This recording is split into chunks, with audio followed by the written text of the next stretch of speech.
Hello everybody, I'm Merv Seymour and I'm joined by branding expert and author Karen Post, and welcome to part 2 of the 3-part video series called The 3 Keys of Winning Customers, brought to you by the Restaurant Branding Roadmap, the place where restaurateurs come to build distinct brands and more profitable restaurant businesses. Now Karen, before we get into key number 2, let's recap and talk about key number 1. Well, in video 1, we talked about the power of the brand and the importance on really being clear on who you are, what your story is, what your brand essence is, so that customers know you and they like you and they want to do business with you. That's good stuff. So now what is key number 2? Key number 2 to winning customers is all about getting the word out. It's awesome if you've got a great chef and incredible food and a beautiful restaurant and even good drive-by visibility. But many restaurants don't have the luxury of that drive-by visibility. And if people don't know about you, if they don't read about you, and if they don't hear about you, you're going to have a tough time building your business. So today we're going to talk about 3 things that you can do to increase your awareness so that you can win more customers. The first one is publicity, leveraging third-party endorsement from newspapers and TV shows and any news outlet. The second one is tapping into influencers' power, and we call it influencer marketing. And the third one is where you really need to get creative, and that's guerrilla marketing. Anything that's non-conventional, that gets people talking, that gets you news coverage. As a former network reporter, I know that a news organization can really help in getting the word out if that restaurant has something to share. But how does a restaurant get its word out with all the other people trying to do the exact same thing? Well, it's a simple process. The first thing restaurants got to do is understand the role of the media, and that's to inform, educate, and entertain their viewers or their readers. So you've got to be thinking like a journalist. You've got to look at your restaurant and go, what is truly newsworthy about us? Not a blatant commercial, but what's really newsworthy about you. Maybe it is your food. Maybe you've got an interesting menu that no one's ever done before. Maybe your chef has got some really interesting credentials. He used to work at the White House. Maybe your location is some old restored business. All of those things can be newsworthy and not blatant commercials. And that's what you need to look for, is what is your news hook. And then once you figure out what your news hook is, then you've got to create a pitch, or you've got to pick up the phone and you've got to let the journalist know that you've got a story, and then hopefully there's a connection there and you're going to earn some publicity. I've heard you talk about having your PR toolkit. What kind of tools are we talking about? PR tools are things that every restaurateur should have ready all the time, and these things will help them secure more publicity. Like I mentioned earlier, all news sources have lean teams and no one has a lot of time. So the more pieces that you can provide that are on brand and on message without being a blatant commercial can help your publicity outcome.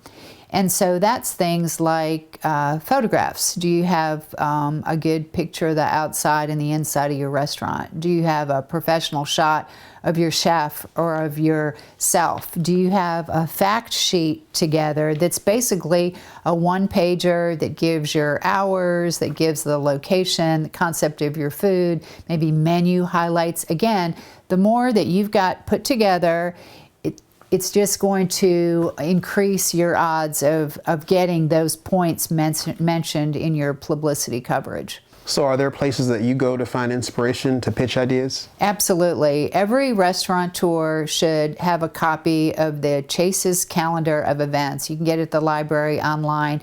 It's basically a book that lists every single holiday, the official ones that we all know and celebrate, and the really oddball ones, which often can be a great hook to get publicity. What I mean by that is National Pumpkin Pie Day. So you you send out a news release on a great killer pumpkin pie, and National Mushroom Day. There's all kinds of cool holidays going back to, you never know when it's going to be a slow news day, and reporters are going to have to find something to fill their hard news with. And if you've got a cool idea that's actually a holiday, it can often get picked up.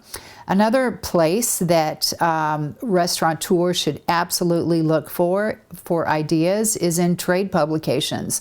Nation's Restaurant News, Restaurant Hospitality, all of those journals, they're already covering trends in a business-to-business sense, and many times you can take that angle and localize it to your place and then pitch the business editor at the newspaper, and that's a great place to find angles. Another place would be if you want to try to break a record. Either go online or, again, get a copy of the Guinness Book of World Records. That's always a cool way to get publicity. And the last one is what I call newsjacking, and that's taking advantage of things that are already in the news that reporters are already covering and somehow tagging on your restaurant to that news story. For an example, last year, for weeks, every time you opened the newspaper or turned on the news, they were bashing Putin in Russia. They were saying this guy's a bully, he's a jerk, can't stand him. Well, a local small restaurant in Buffalo, New York saw that as a huge opportunity. So they drafted a short news release that basically banned Putin from stepping foot in their taco restaurant in Buffalo, New York. Well, that news release got picked up by the wires, and within hours, it was on international news that Putin was banned at this small little taco restaurant in Buffalo, New York. So it's that kind of creativity, jumping on something that's already in the news. The likelihood of Putin ever showing up in that place is really remote, but they got a lot of buzz, got a lot of exposure, people talking about it, and that's how you build your brand. And I've heard you talk about the 3 Ps. What exactly are the 3 Ps? The 3 Ps to publicity. The first one is being respectful of the protocol, understanding that publicity is not advertising. You don't get to control the message, make it a commercial. You don't get to look at the article before it runs. You are there helping the news do their job, and that's informing, educating, and entertaining their viewers or their listeners. The second P is you've got to be proactive. 60 Minutes and the Today Show, the likelihood of them showing up at your restaurant door next week, Monday, is probably pretty light. So you've got to come up with the newsworthy ideas, whether it's a cover letter, whether you're sending them an email or you're picking up the phone, you've got to be proactive. And the last piece of publicity is you've got to have patience. Sometimes you'll even have a great news angle that you know is awesome, and if there's a big accident or big breaking news story, it's not going to get picked up. But on other days when it's really slow and reporters would do anything to find something to fill their space, your little soft idea on National Pumpkin Pie Day might be a big hit. So you just need to be patient. What's another way for restaurants to get exposure? I heard the term influencer marketing. What exactly is that? Influencer marketing is another great way to increase the visibility of your restaurant brand. And basically that means identifying who's got influence in your community.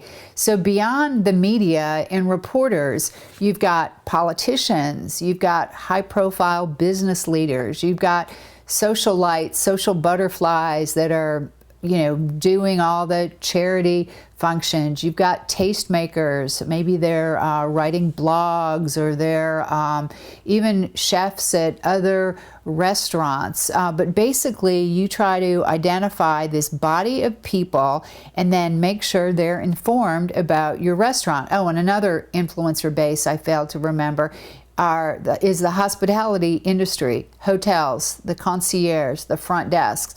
So once you identify those folks, then you've got to figure out how you can let them know about your restaurant in a nice way. So maybe you invite them over for lunch, you send them a package, you send them a goodie basket that's got some samples of your food, whatever.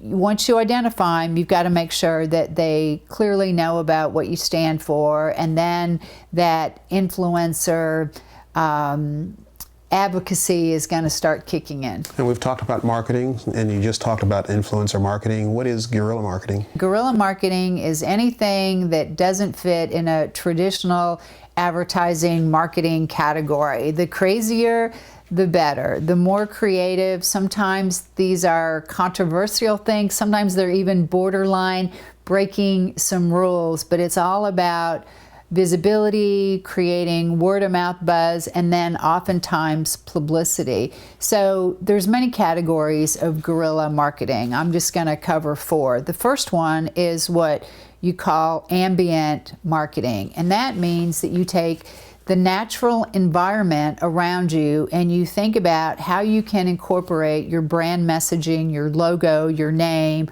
or something that ties into a promotion.